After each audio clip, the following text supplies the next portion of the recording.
Gloria al Señor en esta mañana. Gracias una vez más por estar en este precioso lugar en el cual podemos celebrar, podemos cantar, pero también podemos escuchar con libertad la palabra del Señor. Eso es un privilegio, hermano, un gran privilegio. Existe una carta en el siglo II aproximadamente, está datada de esa fecha, de un cristiano que en defensa de la fe cristiana le escribe a un hombre llamado Diogneto. Esta carta está defendiendo el poder de Cristo en la vida del creyente. Este hombre, cuando le escribe a Diogneto, le está dando muestras y pruebas de que el evangelio es tan poderoso que no solo transforma a la persona internamente, sino que lo transforma externamente y vive la sociedad de una manera diferente a como vive el hombre que no conoce al Señor. Les comparto un fragmento de esta carta. Dice: los cristianos no se distinguen de los demás hombres ni por su tierra, ni por su lengua, ni por sus costumbres. Habitan en sus propias patrias, pero como forasteros. Participan de todo como ciudadanos y todo lo soportan como extranjeros. Toda tierra extraña les es patria, y toda patria les es extraña.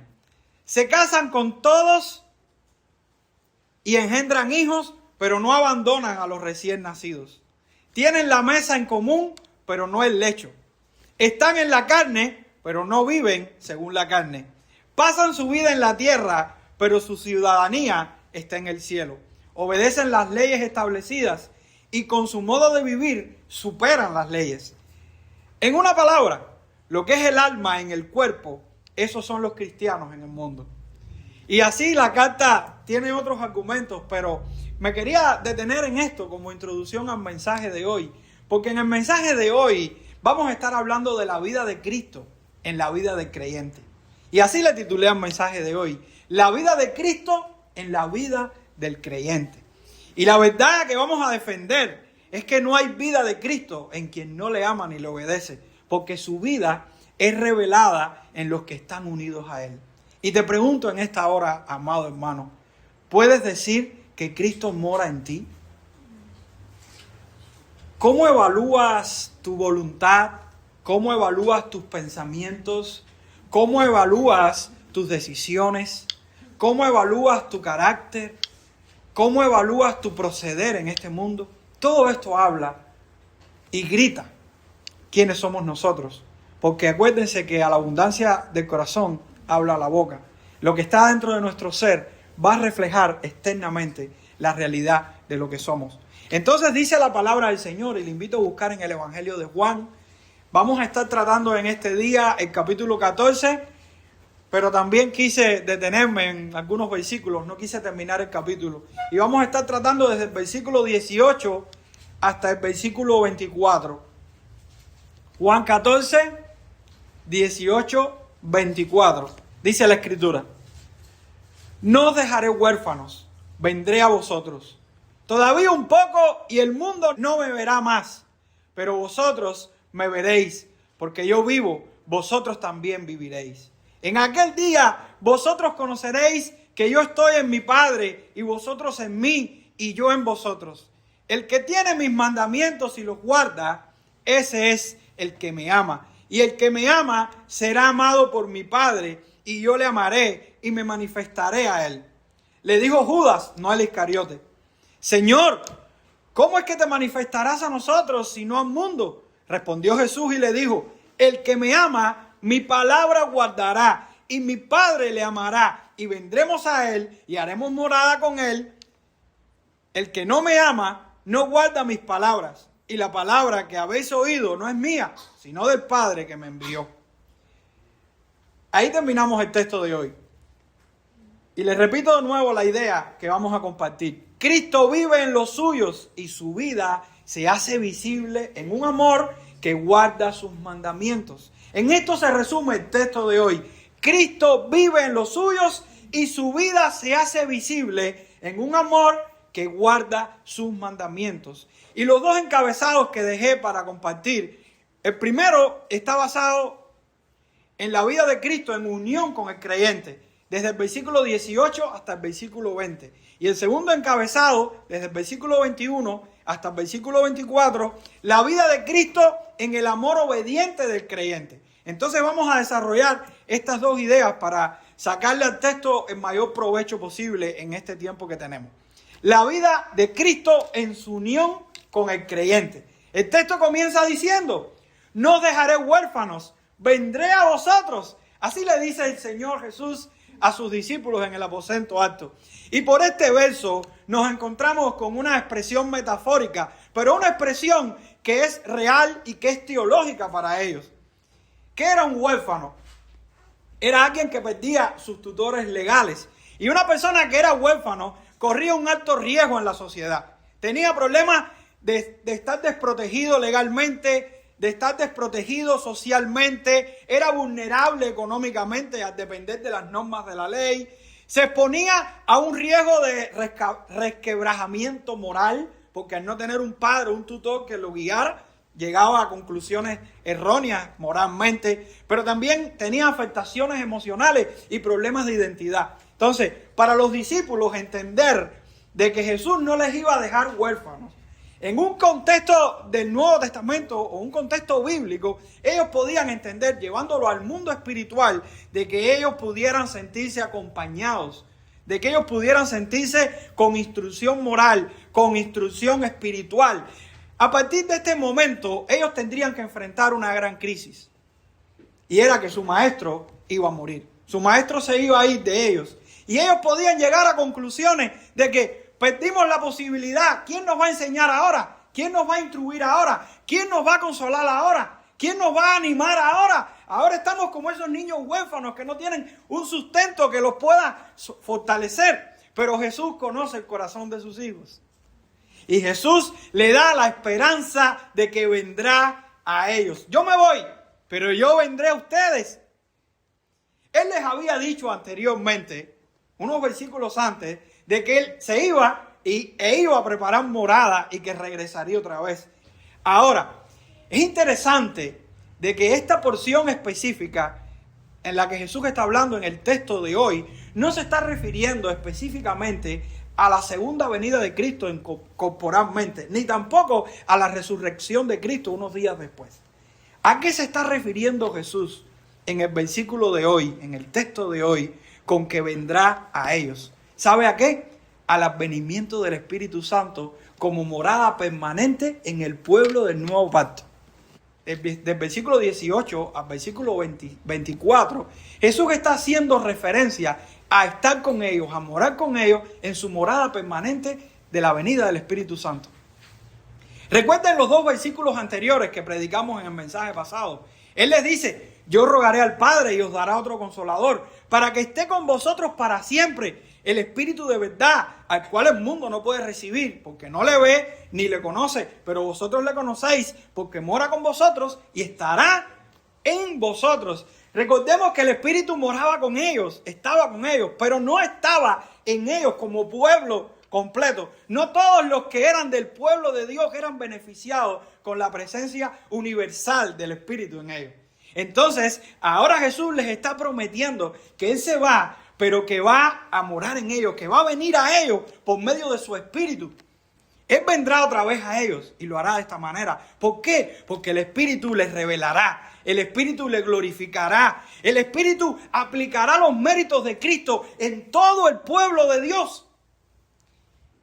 El Espíritu hará eficaz las enseñanzas de Cristo en todo el pueblo de Dios. Y ese era el mayor consuelo que ellos podían tener, de que a pesar de que Jesús se iba, iban a mejorar incluso, porque estaría con ellos. Y lo llamativo de esta promesa es que es exclusiva para el pueblo de Dios, porque el mundo no lo tendrá. El texto dice en el versículo 19, todavía un poco y el mundo no me verá más, pero vosotros me veréis, porque yo vivo, vosotros también viviréis. El mundo es ciego a la gloria de Cristo. Recuerden unos días anteriores, cuando Jesús resucita a Lázaro, ¿qué es lo que pasaba con la gente? La gente no quería reconocer la gloria de Cristo. Recordemos que estaban ciegos, como dice el texto en Juan capítulo 12, Pero a pesar de que había hecho tantas señales delante de ellos, no creían en él, para que se cumpliese la palabra del profeta Isaías que dijo: Señor, ¿quién ha creído nuestro anuncio? ¿Y a quién se ha revelado el brazo del Señor? Por esto no podían creer, porque también dijo Isaías: cegó los ojos de ellos y endureció su corazón, para que no vean con los ojos y entiendan con el corazón y se conviertan y yo les sane. El mundo está ciego a la gloria de Cristo. Y lo veremos unas horas después de este momento. Porque lo van a crucificar, le van a decir cosas y horrores. Pero lo veremos después en su pecaminosidad, en su incredulidad. Lo veremos después atacando a la iglesia. Lo veremos después tratando de corromper a la iglesia. El mundo no tiene a Cristo, el mundo está ciego a Cristo. El mundo odia a Cristo y desprecia su santidad. Por eso esta promesa no es para el mundo. Esta promesa es para el pueblo de Dios, para sus discípulos, para los creyentes. Y aquí tenemos esta promesa aplicada exclusivamente a nosotros, porque la segunda parte del versículo 19 dice: pero vosotros me veréis, porque yo vivo, vosotros también viviréis. Esta será una promesa de poder y testimonio para que la iglesia pueda gritar a todo el mundo el Cristo tan grande que les ha salvado. Cuando nosotros vamos al libro de Hechos, vemos el gran testimonio del poder y de la gloria de Cristo en la iglesia. Cómo la presencia de Cristo por medio del Espíritu estaba en ellos. ¿Ustedes recuerdan una de las últimas palabras de Jesús que se encuentran en Hechos, capítulo 1, versos del 4 al 8? Jesús le dice estas palabras a sus discípulos. Y estando juntos, les mandó que no se fueran de Jerusalén, sino que esperasen la promesa del Padre, la cual les dijo: oísteis de mí. Porque Juan ciertamente bautizó con agua, mas vosotros seréis bautizados con el Espíritu Santo dentro de no muchos días. Entonces los que se habían reunido le preguntaron diciendo: Señor, ¿restaurarás el reino de Israel en este tiempo?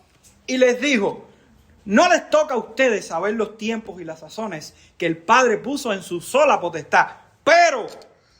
Pero, y ahí viene un pero interesante. Dice: pero recibiréis poder cuando haya venido sobre vosotros el Espíritu Santo, y me seréis testigos en Jerusalén, en toda Judea, en Samaria y hasta lo último de la tierra. ¿Sabe que la palabra dinamita proviene de la palabra poder en el griego?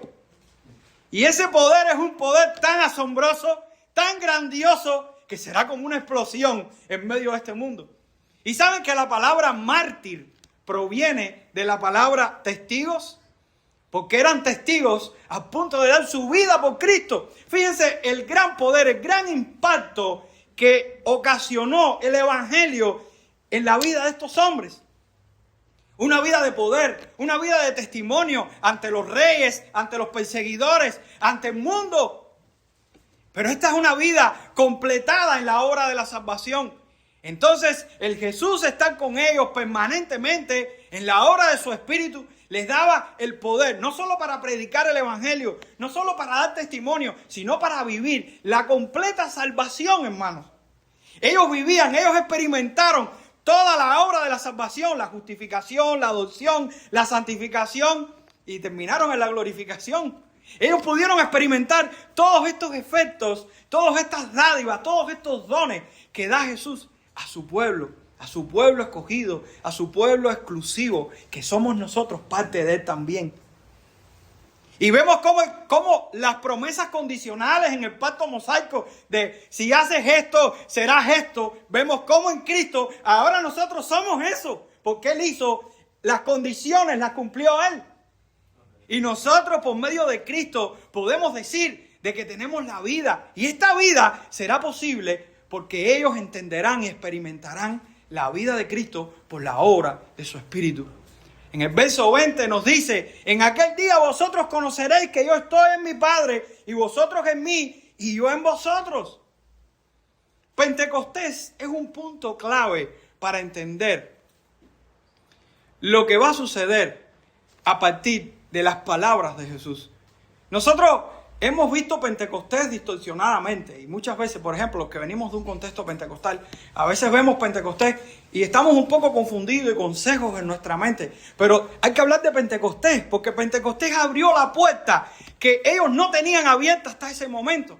Y al derramarse el Espíritu Santo sobre ellos, les estaba dando a entender y les estaba clarificando la relación del Hijo con el Padre y en su mismo momento también la unión de ellos con Cristo.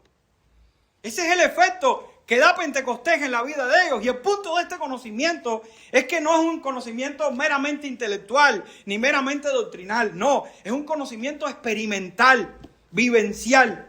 Ellos experimentarán en su propia vida esta verdad de la presencia de Cristo en ellos.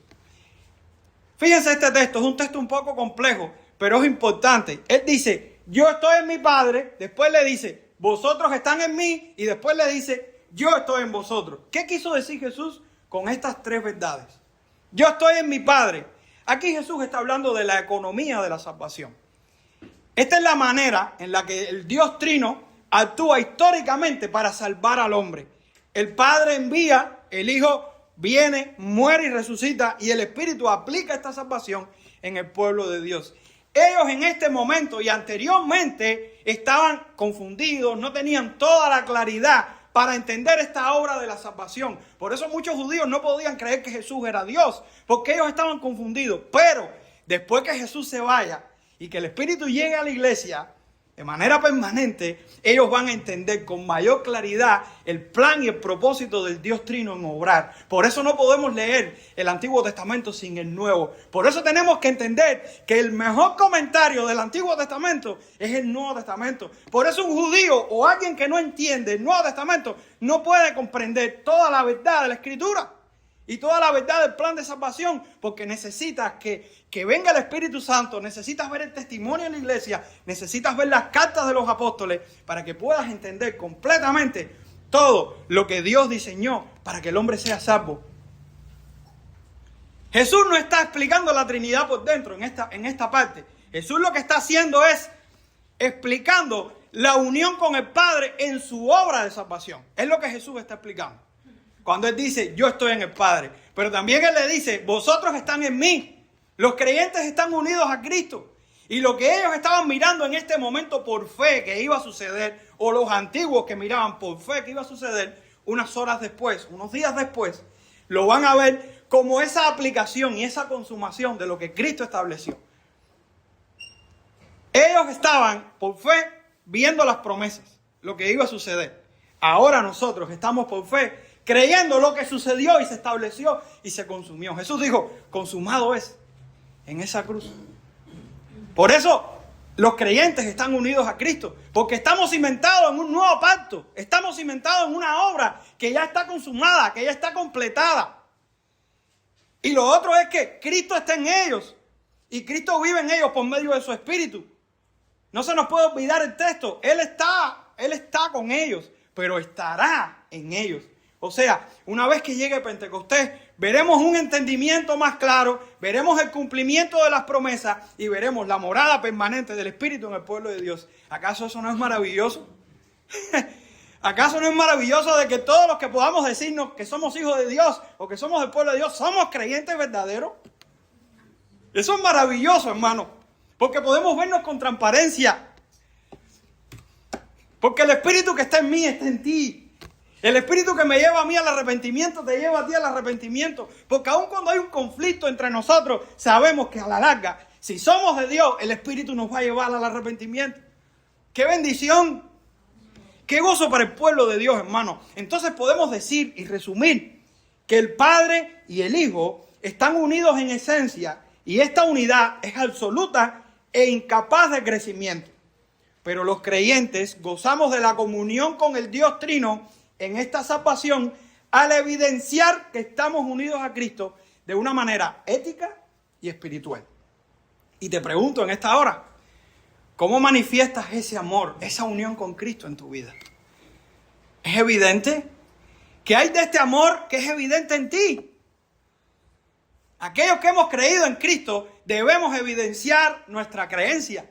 Por eso les estoy diciendo, no hay inconversos dentro del pueblo de Dios. Pueden haber inconversos sentados en un local o en una iglesia, pero dentro del pueblo de Dios, del nuevo pacto, no hay inconversos. Por eso hacemos miembros a personas que son cristianos por testimonio. No podemos saber el corazón, pero al menos podemos ver sus frutos y al menos podemos ver su testimonio. La respuesta la encontramos en la segunda verdad del texto. Porque la segunda verdad del texto lo que implica es que la vida de Cristo, aquel que está unido en Cristo, vive en amor obediente. Por eso la segunda verdad del texto nos dice que la vida de Cristo está en el amor obediente del creyente. Y el texto continúa diciendo en el versículo 21, el que tiene mis mandamientos y los guarda, ese es el que me ama. Y el que me ama será amado por mi Padre. Y yo le amaré y me manifestaré a él. ¿Quién es el que ama a Cristo según el texto? ¿Quién es el que ama a Cristo según el texto? El que tiene mis mandamientos y los guarda. Ese es el que ama a Cristo. Amamos a Cristo porque Él nos amó primero a nosotros. Lo amamos porque Él nos amó primero. Juan, en la primera carta, dice estas palabras. Primera de Juan, capítulo 5, versos del 2 al 4. Dice, en esto conocemos que amamos a los hijos de Dios, cuando amamos a Dios y guardamos sus mandamientos. Pues este es el amor a Dios, que guardemos sus mandamientos, y sus mandamientos no son gravosos, porque todo lo que es nacido de Dios vence al mundo, y esta es la victoria que ha vencido al mundo, nuestra fe. ¿Y qué es lo que significa entonces guardar los mandamientos? Por el mensaje pasado habíamos visto que había una relación estrecha, íntima, inseparable entre lo que es el amor y lo que es los mandamientos. Es imposible decir que amamos a Jesús, es imposible, y no vivir de acuerdo a eso que decimos que amamos. De modo que habíamos ilustrado que el amar a Jesús y los mandamientos, esa relación, era como dos hermanos siameses que estaban pegados en su cabeza, y si los llevábamos a un salón quirúrgico y los llevábamos a operar, se moría uno, se morían los dos. No hay manera de divorciar esto. No hay manera de divorciar esto. Y habíamos dicho también que los mandamientos eran los preceptos y las normas formuladas o practicadas por Jesús con el objetivo de regular nuestra vida de una manera interna, pero también de una manera externa. Y habíamos visto también en ese mensaje que el guardar esos mandamientos implicaba al menos tres cosas. Tres cosas. Confianza en la obra de Cristo y en los mandamientos y en la palabra de Cristo. Obediencia y también cuidado. Si nosotros decimos que amamos a Cristo, debemos guardar sus normas, debemos tratar de vivir de la manera que Él vivió y debemos hacerlo de una manera protegiendo, cuidando nuestra vida. Hermano, qué fácil se pierde algo. Y a mí me aterra saber de que uno puede guardarse tanto tiempo por algo y cuidar tanto tiempo tu integridad en ciertos puntos que no se pueden romper, y que de un día para otro, en un descuido simple, mínimo, se perdió todo. Perdiste el testimonio, perdiste el ministerio, perdiste la vida, perdiste todo, hermano. Por un simple error, por no estar apercibido, por no estar vigilante, por no estar en lo que tenemos que estar, por estar entretenidos, ociosos, como dijo un amigo mío, mente ociosa, taller del diablo, y es una realidad. No tiene su mente concentrada en la palabra de Cristo, no tiene su mente concentrada en la obediencia a Cristo, llena su mente con muchas cosas, se mantiene el día entero con muchas cosas, alimentándose de todo lo que hay en todos lados, televisor, redes, internet, noticias, y es la mente todo el tiempo. Llega un momento, hermano, que no queremos ni leer la Biblia, no queremos orar, no queremos visitar la iglesia, no queremos hablar con un hermano, vemos la palabra como un extremo, vemos la predicación como un extremo, terminamos cometiendo errores, terminamos fallando y terminamos rompiendo lo que tanto tiempo guardamos y pagando consecuencias por nuestras decisiones. Pero la realidad implica de que aquellos que amamos a Cristo guardamos sus mandamientos, valoramos sus mandamientos, cuidamos sus mandamientos y hacemos todo lo posible por seguirle. Y lo sorprendente de esto, ¿saben qué? ¿Saben qué es lo sorprendente de esto? Que hay una recompensa. Dios no tiene que hacerlo, Dios no tiene que recompensarnos por nuestras buenas obras. Sin embargo, cuando hacemos buenas obras, cuando tratamos de cumplir las cosas, nos recompensa. Mira lo que dice el texto. Y el que me ama en el presente, será amado por mi Padre en el futuro, y yo le amaré en el futuro y me manifestaré a Él en el futuro. Entonces, aquellos que están amando a Jesús en el presente, tendrán una recompensa triple. Mi Padre la amará, yo le amaré y me manifestaré a ellos. Dios nos amó primero. Y esto no es salvación por obra, no tiene nada que ver con eso. Dios nos amó primero, es evidente esto. Si Dios no nos hubiese amado, no hubiésemos sido salvos. Él nos amó primero y este amor es la dádiva anticipada de nuestra salvación, de la obra de la regeneración. Pero también Dios nos amará cuando nosotros vivamos la vida cristiana. Ese amor es evidente en nuestra vida a través de su manifestación, a través de su experiencia y a través de su complacencia. Y una explicación maravillosa la encontramos en nuestra confesión. Nuestra confesión en el capítulo 16, el párrafo 6, da una explicación maravillosa sobre la recompensa del Padre a nuestra vida por obedecerle y por cumplir sus mandamientos. Y yo se lo voy a leer. Escucha lo que dice nuestra confesión. No obstante, por ser aceptados los creyentes por medio de Cristo, sus buenas obras también son aceptadas en Él. No como si fueran en esta vida enteramente irreprochables e irreprensibles a los ojos de Dios, sino que Él, mirándolas en su Hijo, le place aceptar y recompensar aquello que es sincero, aun cuando esté acompañado de muchas debilidades e imperfecciones. ¿Qué les digo con esto, hermano? Nos vamos a equivocar. Somos humanos. Pero ¿dónde está la sinceridad de nuestro corazón? ¿Dónde está la intención de nuestro corazón? ¿Dónde están las motivaciones por las que hacemos las cosas? Nos vamos a equivocar intentándolo. ¿Usted cree que cualquier profesional, usted puede dar testimonio de eso, cualquiera que haya estudiado una profesión y que hoy lleva 50, 30 años de esa profesión y hoy uno lo mira, no sé, un abogado, un arquitecto, ¿usted cree que las primeras veces ese profesional lo hizo como lo está haciendo ahora? ¿Cuántas veces no se equivocó? ¿Cuántos planos no le salieron mal? ¿Pero qué hizo el abogado? ¿Qué hizo el arquitecto? ¿Qué hizo el cirujano? ¿Se deprimió porque sin querer cortó una vena que no tenía que cortar? No, siguió operando. Siguió siendo ahí, siguió insistiendo. Y eso es lo que pasa en la vida cristiana, hermano. Nosotros no nos podemos detener en nuestras derrotas. Nosotros nos hemos caído, nos hemos equivocado, pero eso no puede quedarse ahí. Porque el que ama a Cristo guarda sus mandamientos.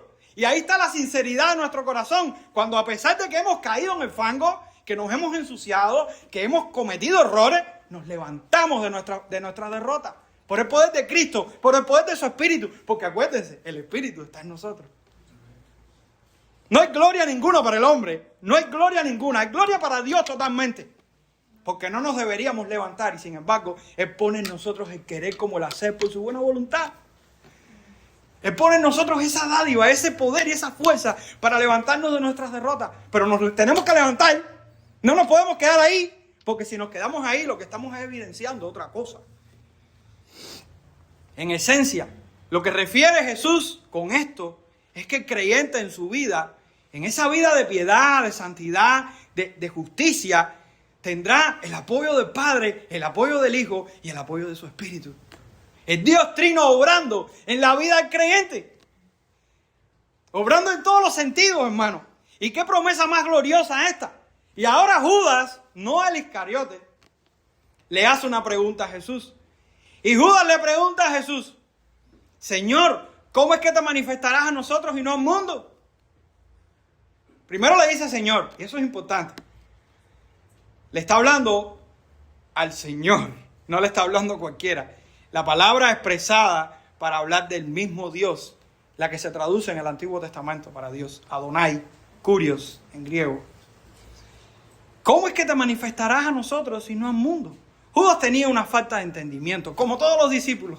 Cada vez que un discípulo habla en este momento, dice algo que tú dices, no he entendido nada o no he entendido casi nada.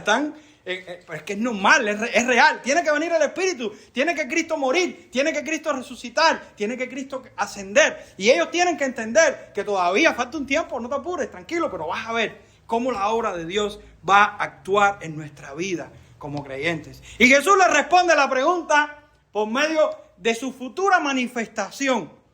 Y lo hace mostrando la diferencia entre lo que va a pasar con el pueblo de Dios y lo que va a pasar con el que no es el pueblo de Dios.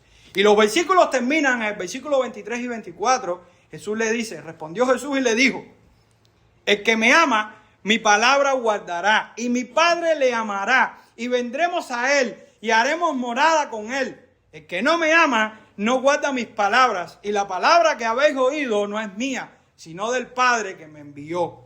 Aquí vemos dos grupos de personas, los que le aman, que son los que tienen afectos santos, lo pueden amar porque Él los amó primero. Son aquellos que tienen una naturaleza diferente, que pueden amarle cuando antes estaban ciegos y no podían amarle. Estos que le aman son aquellos que guardarán la palabra de Cristo. Y esto no es más que la vida práctica, hermanos. Esto no es más que la vida de santidad, de santificación, la vida en la cual nos corregimos a nosotros mismos en nuestro interior para ser diferentes cada día y ser más como Cristo. Ese es un grupo, ese es en el grupo que Jesús se va a manifestar por medio de su Espíritu. Los que le aman, que tienen sus afectos santos, su realidad interior, pero también que guardarán la palabra, la cuidarán, la vivirán, estarán en ella, comprometidos con ella y tendrán una vida de piedad. Pero también a ellos el Padre les amará como recompensa de su amor obediente. Recompensa en su sinceridad. Una sinceridad que actúa, no se queda en el intelecto. No nos confundamos. Cuando hablamos de sinceridad no estamos diciendo de que, yo pequé, yo soy sincero. No. Esa sinceridad es una sinceridad que compromete nuestro arrepentimiento, que compromete nuestra fe, que compromete nuestro ser en una actitud como la del hombre que está orando y le dice, Señor, ten misericordia de mí, que soy un pecador, el pecador. Yo no merezco el cielo, yo no merezco estar predicando en este lugar. A eso nos referimos con sinceridad. La sinceridad de que realmente soy un pecador. Realmente no logro alcanzar lo que quiero, pero estoy intentándolo. Dios morará siempre con su pueblo. Y no hay mayor gloria para nosotros. No hay mayor garantía para nosotros de que estemos pasando como iglesia lo que estemos pasando, estemos viviendo como iglesia lo que estemos viviendo, si somos la iglesia de Cristo, hermano. Dios está en medio nuestro. Dios está con nosotros. Dios nos está cambiando, Dios nos está renovando, Dios nos está vivificando, hermanos. Pero el mundo no goza de esto, porque a lo contrario del pueblo de Dios, el mundo se manifestará en incredulidad, en impiedad. Fíjense que el texto habla de que el mundo no le ama. Lo que es un afecto santo para un creyente, el amor a Cristo, es un reproche para el mundo. El mundo no le ama, el mundo le aborrece, el mundo tiene indiferencia con el evangelio. A veces pensamos que lo más fuerte que podemos hacer contra alguien es odiarlo. No, la indiferencia es peor que el odio. Es una manera cobarde de enfrentar las cosas. Y el mundo a veces no nos dice nada, pero no tiene el valor de decirnos lo que piensa, porque tiene miedo. Pero la realidad es que aborrece a Cristo, aborrece su palabra, aborrece su ley. Si no, haz la prueba y háblale el evangelio, y háblale la ley. Y háblale un poquito del día de reposo para que veas enseguida cómo cambia su posición. O háblale de la idolatría, cuando sabes que tienen ídolos en su casa. Y verás cómo la cosa cambia. El mundo aborrece a Cristo, aborrece su palabra, aborrece a su pueblo, hermanos. No tengamos duda que el mundo es nuestro enemigo. Y esto lo que va a traer es condenación a ellos. Porque por consecuencia, si realmente no tienen afectos santos, no tienen afectos verdaderos por Cristo, lo que van a hacer son impíos. Y su impiedad los va a llevar a tomar malas decisiones. Entonces, ¿qué esperamos de aquellos que no son creyentes? ¿Qué espera un no creyente en este lugar? ¿Usted cree que un no creyente va a terminar bien? Hermano, Dios no está con el no creyente. Y si Dios no está conmigo, que me lleve de esta tierra, hermano. ¿Saben por qué? Porque sin Dios no tengo nada. Sin Dios no soy nada. Y lo triste es que el no creyente vive en una condición tan pecaminosa que no acaba de entender y reconocer su necesidad de Dios. Eso es lo más triste. Lo más triste no es lo malo que hace, porque lo que hace está mal ante la ley de Dios. Lo más triste es que no acaba de entender la necesidad que tiene de Dios. La necesidad que tiene de arrepentirse. la necesidad de ver su miseria. ¿Y qué esperaremos de ellos?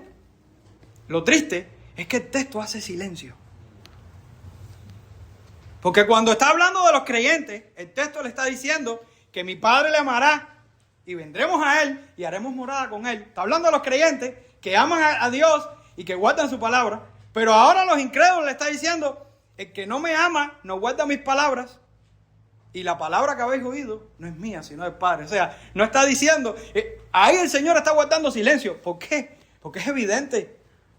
¿Qué bendición puede recibir un no creyente de Dios? De ese Dios que le ama como hijo. No puede, hermano. No puede porque no es adoptado. No puede porque no es regenerado. No puede porque no es parte del pueblo de Dios. Y esas son las consecuencias, la ausencia de Dios. Y lo triste del infierno es que vivirán por la eternidad con esa ausencia. Lo triste del infierno no es el fuego que nos pueda quemar. Es la ausencia del amor del Padre por nosotros. Pero amigo que me escuchas, si no eres creyente, estás a tiempo. Y te debería servir la advertencia en esta hora. Si no estás bien espiritualmente y estás dudando de tu salvación, porque estás viviendo una vida de impiedad, deberías alertarte en esta hora. Porque no hay diferencia. No hay diferencia.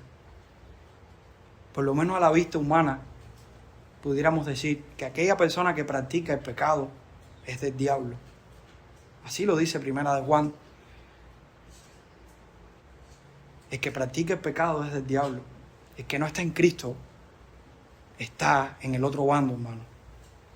Él le dice, y la palabra que habéis recibido no es mía, sino del Padre que me envió.